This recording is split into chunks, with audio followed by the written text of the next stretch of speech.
Senator सरदार खलील ताहिर सिंधु ने आज senate में रिमशा कॉलोनी के हवाले से अहम तकरीर की, जिसमें उन्होंने इस मामले पर फौरी तवज्जो देने का मुतालबा किया है।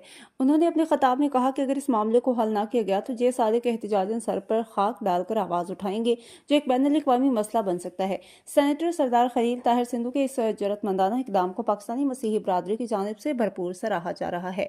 इस मौके पर क्रिश्चियन जर्नलिस्ट एसोसिएशन फैसलाबाद के जनरल सेक्रेटरी डॉक्टर सलामत नदीम गिल, यूनुस शहजाद, शहबाज कोश और पास्टर शमा साद समेत दीगर रहनुमाओं ने भी इनके मौक़िफ़ की हिमायत की और इसे मसीही कम्युनिटी की मौसर नुमाइंदगी करार दिया। मसीही मीडिया में भी सेनेटर के इस इक़दाम को कदर की निगाह से देखा जा रहा है और इसे इंसाफ और बराबरी की जद्दोजहद में एक अहम कदम करार दिया जा रहा है।